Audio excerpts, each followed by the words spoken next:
Mr. Rahul has said that he would like especially to hear from students. So if those who are interested, if you could make your way to the microphones, and then we will have a round of discussion. Okay. If we might begin on this side. So, Mr. Rahul, I mean, we can do it in different ways. We can take a tranche of questions. You're the boss. You do it how you want. We can take a tranche of questions. Okay, so let's take 3 questions at a time to get as many questions in. And again, make them short and succinct, please.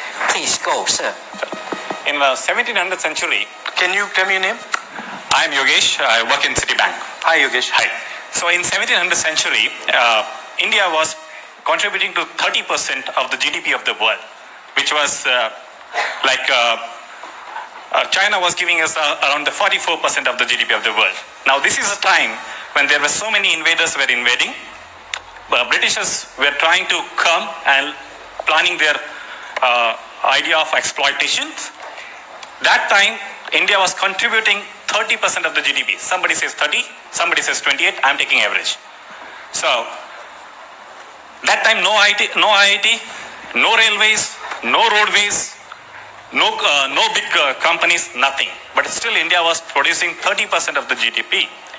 Now there was fear, the exploitation of the India has happened into the British era, and in 1947 we got independence. And we were producing around 2 to 3% of the GDP. What has been done to revive that 2% to 30%? Why could not we reach back? That is my first question. Second question, just continuation. When we ask about the technology, connection with the technology, you have given us, told that the artisans, like with the bell metal, with the carpet industry, those are the artisans who stayed into the villages. So you mentioned about that point, but when we asked the success story, he gave us the Amul, you gave us the Maruti Suzuki. Why in 62 years of the Congress era, we did not follow this artisans of my village? Why Khadi Gramodyog is missing from your success story? That is my question. Actually, Khadi Gramodyog is a success story. But so it's not in your speech. I forgot to say that. Maruti was there, which is imported. But Khadi Gramodyog, which is Desi, it wasn't there. Actually, Khadi Gramodyog is a success story. So but that is after me reminding you. Thank you for reminding me. No, and okay. Sorry. One quick question. Yeah. Do you think India has been successful over the last 70 years? India is successful not because it's a politician. Again, India is successful because of the 17th century. Every Indian was contributing, and it is the same story now. Okay. So, but do you think India is successful? India is successful because Indians are successful. Okay. And do you think that politicians have absolutely no role in this? Politicians have the role in it, but when my Indian politician die, I don't even moist my eyes. But when my Lee Kuan Yew died, I cried. Why? Because this person has made Singapore, and with full ambition for caring for his people. And that is what it is lacked in the beginning era of India. So then can you tell me what specifically is your question? My question is simple. My question is very simple. In India, when India got independence in 1947, 95% of the population was staying in Indian village. Congress got the moment what it has done for the upliftment of my villages, where all these artisans from Muradabad for bell metal and the carpet industry are living. Why nobody cared for them? Well, my last village got the light in last 8 years. Would you like me to answer? Sure, sir.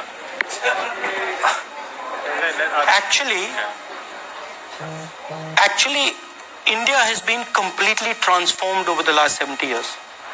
Actually, Amul happens to be a village movement.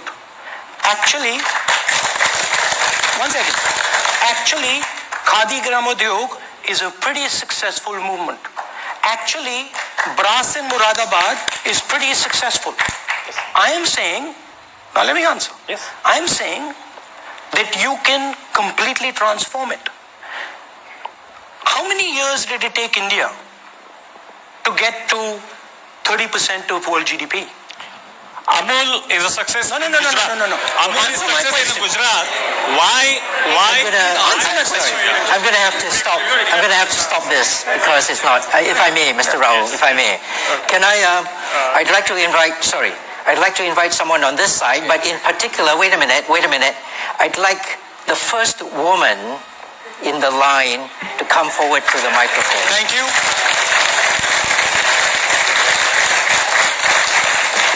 Please ask your question. Please go ahead. Hi, Mr. Gandhi. I'm Hello. Kritika, and I'm an economist at Goldman.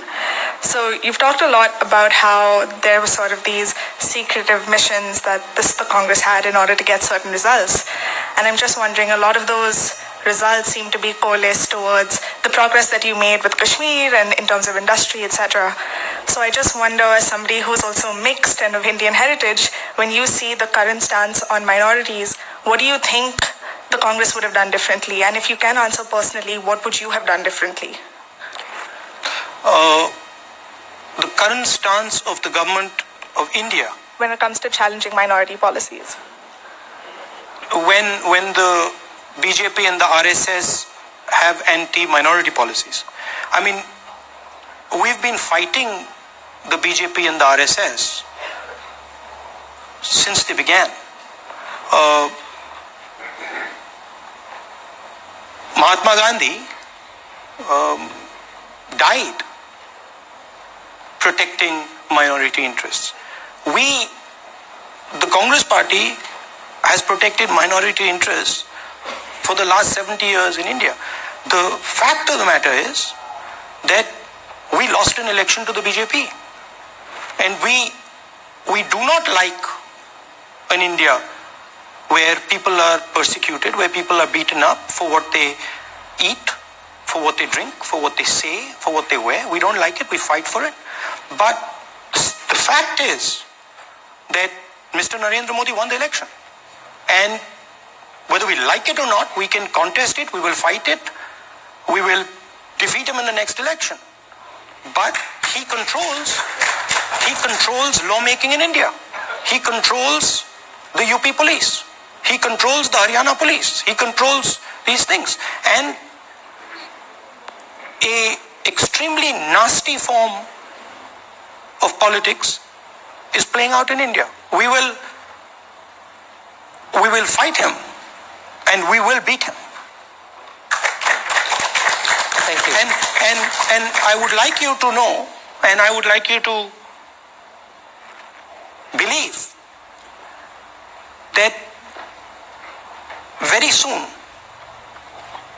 you will see an India where everybody is respected, everybody is loved, everybody works together to take the country forward. By the way, it's not, you use the term secret mission. It's not a secret mission.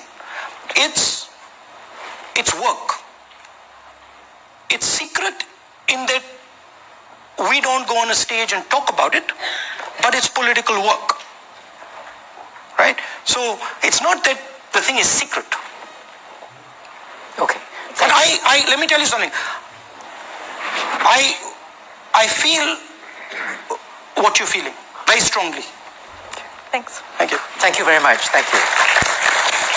Okay, the gentleman in the green tie, please. Okay, Sir. thank you. And make a short question. Short question.